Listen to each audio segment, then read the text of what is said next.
Much apologies for being a little bit late here this morning, but unfortunately, I had a little bit of, the body had a little bit of a medical crisis, and it was a touch and go between whether I had to run off to emergency or not. So, apologies. Continue for half a mile. Apparently, I have something giving me.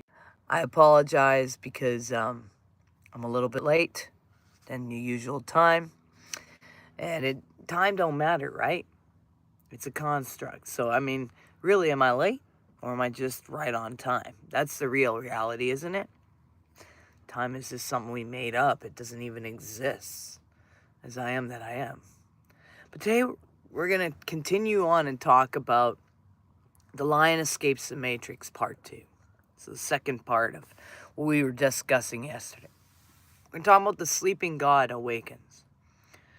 So, take a breath and let's just come present.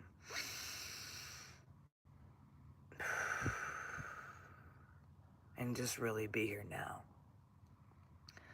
Because today we're going to go deeper than yesterday. And yesterday we spoke about the silent prison of the mind. Today we're going to talk about the prison maker, the dream, the observer, the sleeping God, the false world, and the truth that awakens us out of all of it. Continue for half a mile. And I don't know why my phone's still doing this. There we go. That is bizarre. I've been glitching electronics out like no tomorrow lately, but hey, there's that. But hey, if you need a fire isn't up, I can do that too. Anyways, this is what I want to say clearly before we really get going. What I am teaching is not just a spiritual opinion, by the way. It really isn't.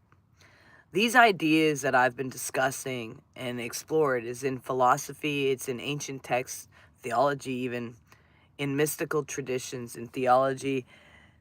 It's there if you were to look at it. Instead of, we've taken things so literal. We need to start looking at things allegorical. And then understanding that even our ideas and interpretations of words over time were not very accurate or correct. And even some of the greatest theologians have realized that. You know, but we're going to talk about, this is in theology, but this is in the study of consciousness. So it's in different languages, and it's been used, but the same truth keeps showing up over and over again. See, that's the thing I try to tell people is when I went into hospice and I passed the veil and went to the other side, if that's what we want to call it, when I transitioned and I chose to come back, that's the thing is I took 2.5 years to really make sure that I knew that not only what I experienced in that experience, that it was here. And then after taking that time, and then I took the time to go through the cell memory because the body had not caught up to what the being had been through. I mean, it's like having purity come from the essence of all understanding and then going into this being that was full of so much doubt, fear, chaos. And what I'm about to teach is going to show why those things, we have to let them strip away and recognize the truth and remember who we really are. See, it's not about going out to discover, to get saved or find. It's about actually realizing what has already been divine within us this whole time. So,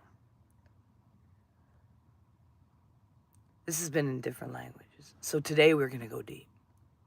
And the lion does not only escape by running away. See, the lion escapes by waking up, gazing into the mirror and seeing. The prison of perception. That's what I want to really go deep into right now. Because most people think the prison is out there somewhere. You know, they think that the prison is government, the system, the religion, the family, the economy, the body, the trauma, the limitations, the threat, the world. That's not the case. See, the deeper prison is perception. Because if you do not know how you are seeing, you will keep believing that what you are seeing is the whole truth. And this is where people get trapped.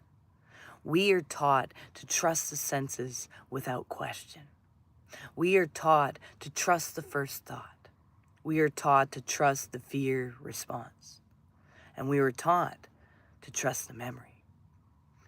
And we are taught to trust the role we were even handed and given.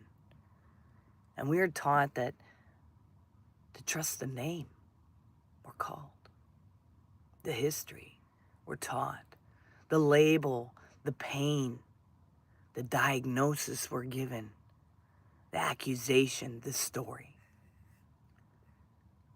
But the observer underneath, all of that is still here and still there. And that observer is not trapped by the story unless it identifies with the story. Oh, that is why awakening begins with discernment. Not blind belief, not blind denial, discernment. Doubting the senses, let's talk about that. Let me say it plainly to you. You have to learn how to doubt your own senses. What? Your own senses. See, not because reality is fake, but because perception is limited. See, your eyes do not show you the full field of reality. Your ears do not hear everything. Your body reacts to memory. Your nervous system interprets threats before your consciousness mind even catches up to it. And psychology even shows us this. It confirms this over and over again. See, the brain is not a passive recorder, it is an interpreter. It predicts, and it filters, and it fills the gaps. And it reacts based on prior conditioning, what we've been experiencing, what we've been taught, our traumas, all those things. So what you call reality is often reality plus interpretation. And that is huge. And we're interpreting through our own experiences. Because once you see that, you begin to realize that much of what you feared was not actually happening. It was projected. It was anticipated, it was imagined, it was remembered through a wound. And if your mind is projecting, then your world is being painted from within. And that's why they say the kingdom is within. That is why I say we are not just living in a world. We are participating in the projection of a world through consciousness. The mind and the world. See, there's an old teaching that says the universe is mental. That God's schizophrenic. Creation's schizophrenic. And this is the reason that that idea has survived so long. Because if consciousness is primary in experience, then the mind is not a side effect. The mind is part of the creative field of a human experience, then, isn't it? See, your attention matters then, doesn't it? Your beliefs matter. Your expectations matter, and your emotional state matters, and your inner image really matters. What you repeatedly dwell on becomes stronger. See, what you feed becomes more vivid. What you identify with becomes your reality. And this is not just spiritual language, it is lived human experience. People who lived in resentment often see nothing but betrayal everywhere they go.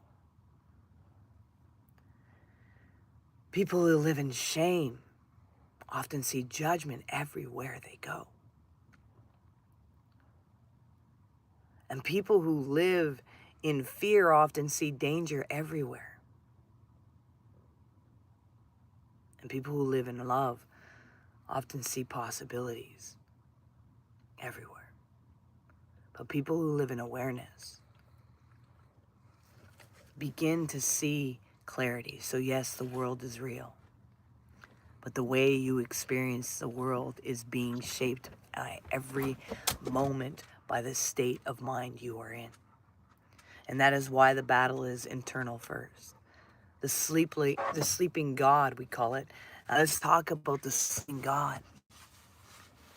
The sleeping God is not some faraway deity that you got to go say a prayer to and go discover and go find. The sleeping God is the human being who has forgotten the divinity of awareness. The sleeping God is the one who has been trained to think of themselves as one who only body, only the job, only the trauma, only the name, only the family, only the rank, only the debt, only the failure, only the pain, only the memory, only the story. And none of those things is the whole self. You are not the container. You are the presence inside the container. You are not the scripture. You are the one aware of the scripture. You are not the dream image. You are the awareness in which the dream appears. And that is the sleeping God awakening. And when that happens, people begin to remember something ancient. The kingdom is within. Not outside, not later, not afterwards, not after death, within. The kingdom is within. And this truth appears again and again and again in sacred teachings. The kingdom is within. The divine spark is within. The breath of life is within. The presence is within. The Christ mind is within. The image of God is within. That does not mean we worship ourselves as separate from all truth. It means the sacred is not absent from the human being. It means the divine is not locked away somewhere unreachable. It means the deepest reality is already near. In the Gnostic language, this world often appears as a veil, a distortion, or an enclosure of ignorance. And the way out is not through more fear. The way out is through remembrance. And when you remember what you are, the illusion loses its hold. When you remember presence, the story loses its whole power. And when you remember the observer, the identified self begins to loosen. And that is what awakening is. Archons and the false system. Now let's go into the archons. The agnostic language, archons are the power rulers, the structure that maintain ignorance, domination, and false perception. So you can understand that psychologically or spiritually, depending on your framework, but the reality behind the language is this. There are systems, influences, and patterns that keep human beings asleep. And some of those systems are external and visible. And some are internal and psychological. Some are cultural. Some are religious. Some are built into trauma. And some are built into repetition. Some are carried through fear. Some are reinforced by shame, and some are strengthened by identification with the false self. And when a person is not awake, those forces can seem to run their whole life. And that is why agnostics' teachings matter. Because it names what so many people feel but cannot explain. It says there is an order of deception. There is a structure that profits from ignorance. There is a force that maintains the dream, and the dream is sustained by unawakened consciousness. And that is powerful alone, because it means the escape begins with awareness. Not by fighting the darkness on its own terms, not by becoming consumed by the systems, but by seeing clearly. Fear feeds the system. Fear is fuel. Fear feeds separation, fear feeds control, and fear feeds the dream. Every time you believe you are powerless, fear strengthens the illusion. Every time you believe you are alone, fear strengthens the illusion. Every time you believe you are doomed, fear strengthens the illusion. And every time you believe your thoughts are truth, fear strengthens the illusion. And every time you believe the body is the totality of your being, fear strengthens the illusion. And every time you believe death is the end of everything, fear strengthens the illusion. So if you want to weaken the system, you weaken fear. And the way you weaken fear is not by pretending it is not there. It is by seeing through it, by observing it, by not identifying with it, by refusing to hand it to your authority. Fear is loud, but it is not sovereign. Death is transition, not... Now let's speak about death now. Religion often uses death as a weapon. Fear of hell, fear of punishment, fear of loss, fear of divine punishment, fear of not being good enough, fear of what comes after. But if the deeper truth is that awareness is not reduced to form, then death is not an annihilation. It's not the end in the way people were taught to fear it. Death is transition. Death is change of state. Death is movement from one mode of expression to another. The body returns, the form dissolves, the story ends. But presence is not so easily destroyed.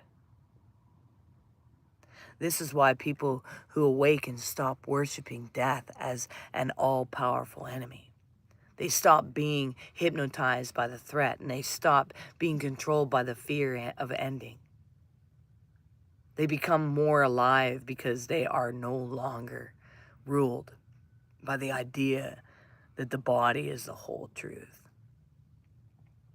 And that does not make them reckless. It makes them free. And freedom changes everything. See, there's name, debt, story. I mean, let's go deeper.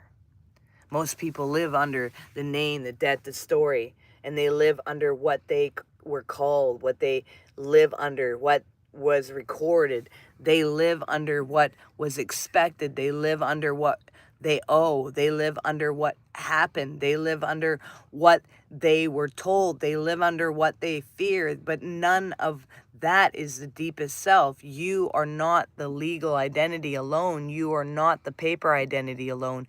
You are not the social identity alone. You are not the wound identity alone. You are not the history identity alone. Those are functions. Those are descriptions. Those are rules. Those are presence without form. And you are awareness without the costume. You are being before the biography. That is why remembering changes your relationship to everything. Your story, the story no longer owns you. You can still have a life, a name, a responsibility, a body, a path, but you are no longer trapped inside them as a total identity. Everything is you. And now we come to the hard truth is that many people and everybody is you. Everyone that you see on the street, the beggar, is you. That's a part of you having a poverty experience. This does not mean every behavior is okay, though. It means consciousness is not as separate as the ego believes. The beggar is you in poverty. The wealthy person is you in power. The broken person is you in fragmentation. The healed person is you in integration. The angry person is you in disturbance. The peaceful person is you in balance. And the child, the elder, the sinner, the saint, the stranger, the enemy, the friend, all are expressions within the same human field of experience. And if you can see that, then you can no longer hate so easily. You can still protect. You can still tell the truth, but you stop feeding separation as if it is the ultimate reality.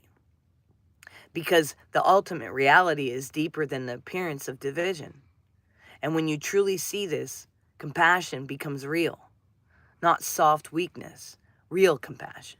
Matter as frozen thought is what we call that. See, let's address that another point, is that matter is a frozen mind believing it is solid. And that is the reality. It even resonates with mystical and philosophical traditions. Whether someone speaks in a poetic, metaphysical, or a philosophical language, the core insight is that reality is not as simple as it appears. And what we call solid is not fixed as it seems. What we call permanent is not permanent. What we call objective is often filtered through consciousness. And in spiritual understanding, form is not the whole truth. Matter is not the final authority. It is appearance. It is expression. It is the surface. And if we live only at the surface, we miss the depth. That is why awakening is not about escaping life. It is about seeing life more truly, and why you have to fight to stay awake. Now let's ask a hard question. Why do you have to fight to stay awake? Why is it so hard to remain conscious? Why does the mind keep pulling you back into fear, into fantasy, into reactivity, and into the old story? Because the dream is reinforced constantly. It's by habit, by things our bodies react to, by the medical systems, by the churches, by the schools, by our jobs, by culture, by trauma, by repetition, by conditioning, by systems of belief, and by emotional addiction, by the comfort of familiar. And people often say they want truth, but they are also attached to the familiar pain. And that is why awakening can feel like the battle. Not because truth is weak, but because the false self does not surrender easily. The old identity resists, and the old story resists, and the old pattern resists, and the lower fear-based mind resists. So yes, staying awake requires attention. It requires discipline. It requires remembering, and it requires courage. It requires the willingness to be alone with reality as it is. And the nightmare feeds on separation. Every time you see separation, the nightmare continues. Every time you believe you are cut off from life, the nightmare continues. Every time you believe you are outside of God, the nightmare continues. Every time you believe another person is fundamentally other than you, the nightmare continues. And every time you believe fear has final authority, the nightmare continues. And every time you believe the old voice over the deep knowing, the nightmare continues. And that is why awareness is liberating. Because awareness interrupts the dream. And awareness says, wait, what is actually true? Awareness says, who is observing this? Awareness says, this thought reality, or is it just thought? Awareness says, am I the story? That's what awareness is. Am I the story, or am I the one seeing the story? That is the break in the spell, the divine inside. There is no God up there in the sense that truth is only somewhere distant and unreachable. No. There is a God only inside here. The kingdom is within. The presence is within. The breath is within. The spark is within. It has always been within. The divine is not waiting for far away for you to become worthy or to pray something, but to even worthy enough to even notice. The divine is the ground of your being. That is why the deepest spiritual path does not lead outward into endless performance. It leads inward into recognition, into union, into remembrance, into presence. And that is also why some of the ancient texts and mystical traditions sound radical, because they are not trying to preserve outer control. They are trying to awaken inner sight, the one who observes. And here is where the whole teaching lands. What I've been saying is you are not the one being watched by life. You are the one watching life happen. You are not only the thought. You are the awareness of the thought. You are not only the body. You are the presence aware of the body. You are not only an emotion. You are with awareness in which emotion rises and falls. You are the consciousness that knows the biography. That is why awakening is remembering. That is why the sleeping God wakes up. That is why the lion rises. That is why the prison begins to fall apart. Because once you know yourself as presence, the story cannot own you in the same way again. So let me leave you with this. Do not worship the sense as if they're a final truth. Do not worship the story as if it is the self. Do not worship the fear as if it is the wisdom. Do not worship the name as if it is your essence. Do not worship death as if it is the master of reality. Do not look only outward for what is already within. The kingdom is within. The divine spark is within. The observer is within. And when you realize that, you stop feeding the system with fear. You stop feeding the dream with separation, and you stop feeding the prison with your own belief. And you begin to live as what you truly are. Presence, awareness, being. The one who wakes up. The one who remembers. And the one who was never only the story but the lion.